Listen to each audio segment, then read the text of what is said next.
Transpired by real events in 2002, Richard Ivanitz was a twisted serial killer who preyed on many helpless girls in Richland County. He abducted them, caged them like his pets, and subjected them to his relentless assaults and tortures every day. There was no way out for his captives, who lived in continual anxiety and fear. Kara Robinson was meant to be the twister serial killer's next victim, and when he kidnapped her, she used her intellect, managed to get away from him and assisted the police in putting an end to his killing rampage. This crime drama film opens with Kara Robinson, a 15-year-old girl, waking up at her friend Jess's house. Kara calls her mom, Deborah Robinson, and informs her that she will be going with her friend to the lake house party in the evening. She reminds her that she will be visiting her dad earlier than usual this weekend, something that Deborah is reluctant to accept. Following the phone call, Kara reminds Jessica that her mother asked her to water the plants. Jess asks for Kara's help to water the plants in the yard when she's taking a quick shower, unaware that a black car is passing by. When Kara is watering the plants in the yard, the same car pulls over on the driveway, and a man named Richard Ivanitz approaches Kara. Upon learning that there are no adults in the house, he draws the gun to Kara's throat. He orders her to keep silent and makes Kara climb into the large box in the back seat of his car. As he drives away, Kara fights off a panic attack in the enclosed container. After taking a shower, Jess is ready to leave for the lake house, but she can't see Kara. She tries to find her, but all she can find is a running water horse left on the ground in the yard. So she yells out for her friend, but Kara Robinson is nowhere to be seen. The kidnapper, Richard, drives the car into a deserted place and stops. He opens the container and tells her that he's going to tie her up and gag her. He warns her. In case she resists, he has a loaded gun, so she should not force him to use it. Richard leaves the girl alone in the car with the doors open. She decides to run away, but gets shot right in the back. After imagining this brutal scene in her head, Kara decides to wait for another moment and fulfill the kidnapper's demands. Richard closes the girl in the container again and continues on his way. Sometimes later, Jess is worried because her friend is missing, so she calls Kara's mom.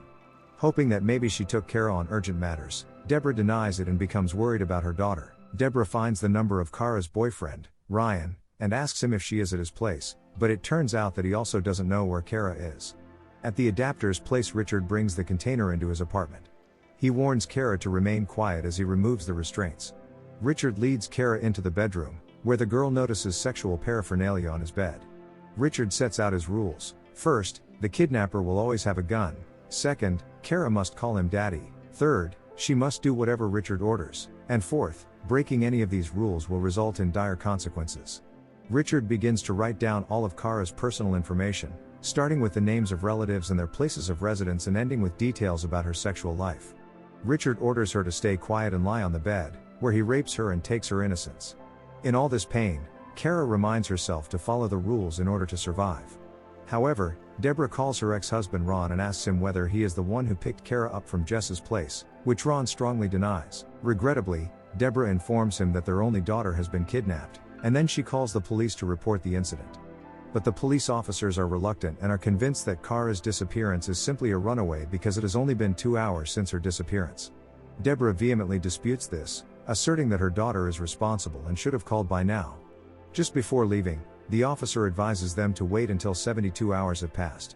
At Richard's apartment, he inquires about Kara's studies. Kara, in her mind, wants to gather as much information about her kidnapper as possible. So she has to keep the conversation going. Then she learns that Richard graduated from high school before the rest, after which he went to the Navy but left after years of service. Richard assures her that she won't be hurt if she follows his orders. Kara imagines her escape script again, but it is too risky because she sees herself killed by Richard. Later, Richard lets Kara look at his pets, noting that the only reason he likes animals and birds is because they're simple and they don't mind being caged. Richard tells her that he will release her after he is finished with her, but if she goes to the police and reports it, Richard says people will mock her, and she will always be taken as a raped girl by her friends for the rest of her life. He orders Kara sit in front of the TV and turns on the tape he made when he was forcibly taking her innocence. This adds salt to her fresh wounds. Deborah receives a call from Jess's neighbor saying that he saw a black car that was parked in a driveway before the girl disappeared. Deborah thanks him for the additional information. That evening, Kara requested to go to the toilet. Seeing the window in the restrooms, Kara starts to wonder if she can escape from there. As she is about to close the door, Richard appears with the gun and advises against closing it. Later, Richard prepares the dinner for her, and Kara makes some excuses for a lack of appetite. She asks him if she should help him in any way. Richard gives her permission to sweep and clean the kitchen. Kara memorizes Richard's personal information, including his personal doctor's names and the numbers on the business cards on the fridge, and the marked dates for appointments on his calendar.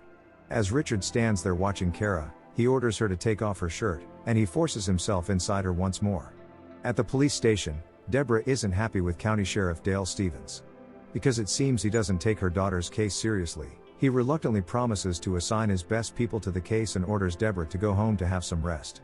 Richard turns on the TV to watch the news, and when the news doesn't mention her disappearance, Kara becomes disappointed.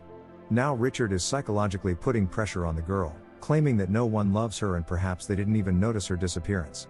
Then Richard grabbed her and took her to the bedroom to climb into the storage container because he needed to make a very important call, so he gagged her and covered the container. Kara begins to panic and loses control over her breathing because she has been left practically without access to oxygen. Richard gets agitated because of the noise she is making. He takes her out, removes the gag from her mouth, and orders her to remain silent, which she totally obeys. After his call, Richard covers the parrot cages and locks them. Then he puts the padlock on the large box and hides it. But Kara critically watches him.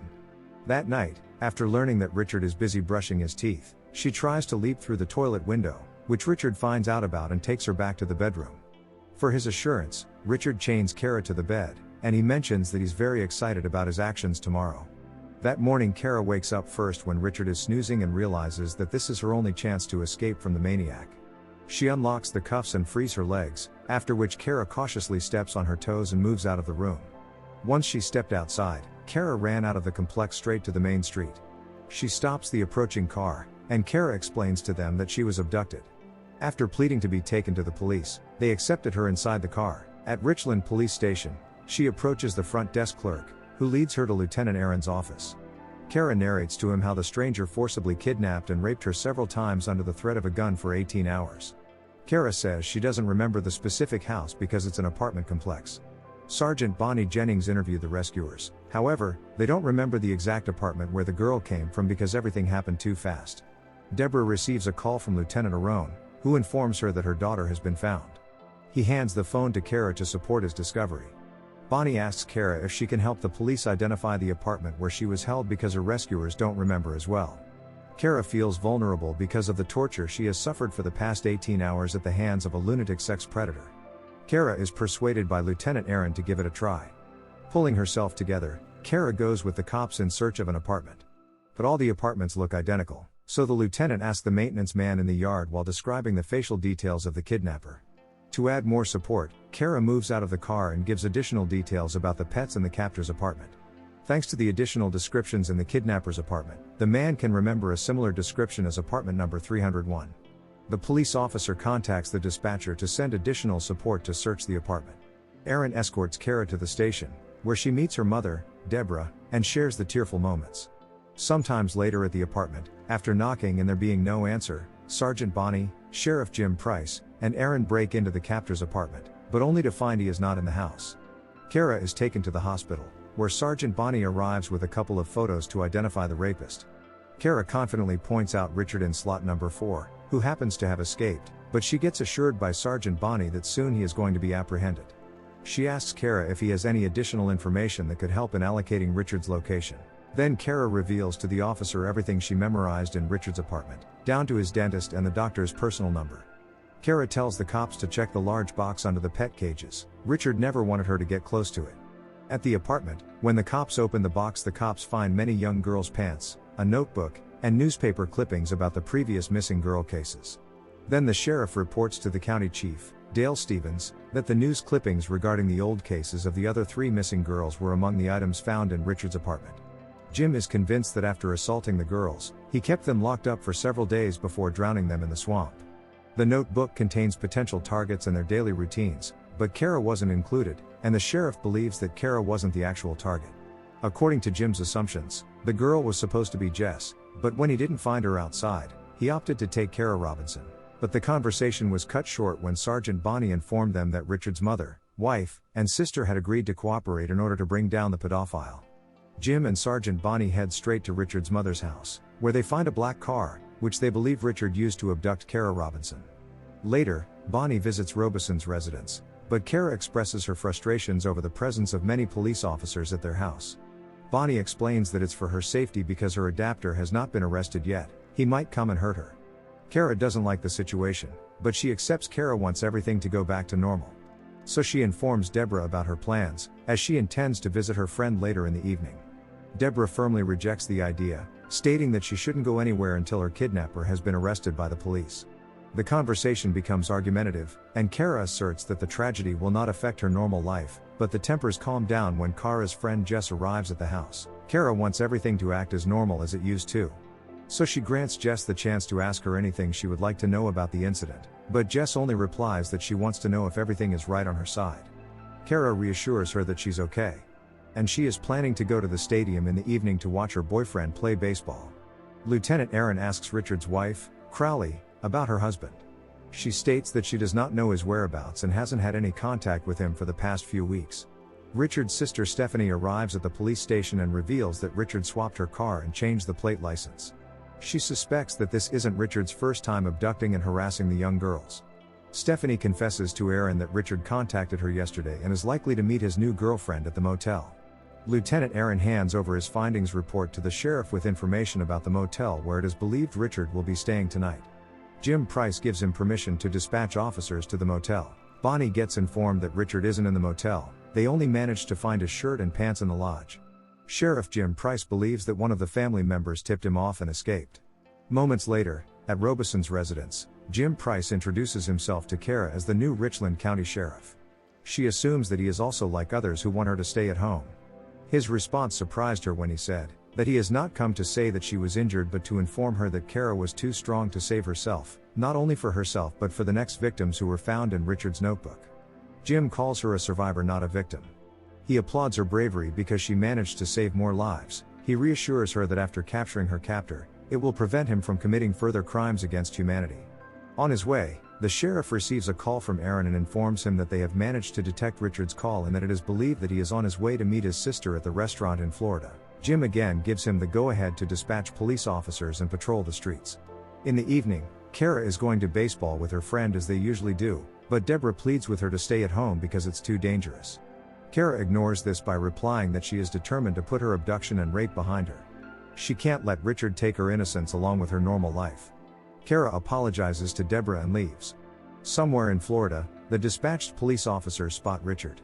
Once he noticed it, he opted to flee, and one officer started the pursuit on foot while his partner remained in the vehicle to radio and report the situation to headquarters. Eventually, the officers managed to get him into a corner and order him to freeze. Richard Ivanitz, who is desperately looking for a way to escape, he removes his gun and takes his own life. At the games, Kara and her friend Jessica enthusiastically cheer on her boyfriend's performance. The next morning, Kara wakes up with a smile on her face while Deborah prepares the pancakes for breakfast, which means today is a special day. Deborah informs Kara that Richard passed away last evening because he committed suicide. She tells her that the police officers are on their way to their home. Furiously, Kara asks why no one informed her immediately when it had just happened. Deborah replies that they didn't want to ruin her baseball celebrations. This angers Kara, and she runs outside the house because she wants to live alone. The sheriff arrives and approaches her. He sits beside her. Kara opens up to him and says that she is very upset with the way the police handled her kidnapper's case. She says that all these days she has been waiting for the capture of the twisted monster. She wanted him to face the judge and confess that abducting her was the worst mistake of his life. She wanted him to live in solitary confinement for many years. Sheriff Jim Price tells her that he feels sorry for everything she has passed through. Richard realized that abducting her was a grave mistake because he became afraid of the consequences, which is why he killed himself. Jim calls her a hero because, through all the atrocities she went through, she was thinking about other people. Bonnie advises Deborah to give Kara time to cope with her emotions. Kara enters the room, and Deborah apologizes to her because she doesn't know what to do in this kind of situation. Kara tells her that they both can't do anything to change the situation and should only look forward to continuing to live their normal lives. Thanks for watching, but don't forget to subscribe and turn on notifications to watch more of my videos. Have a good day.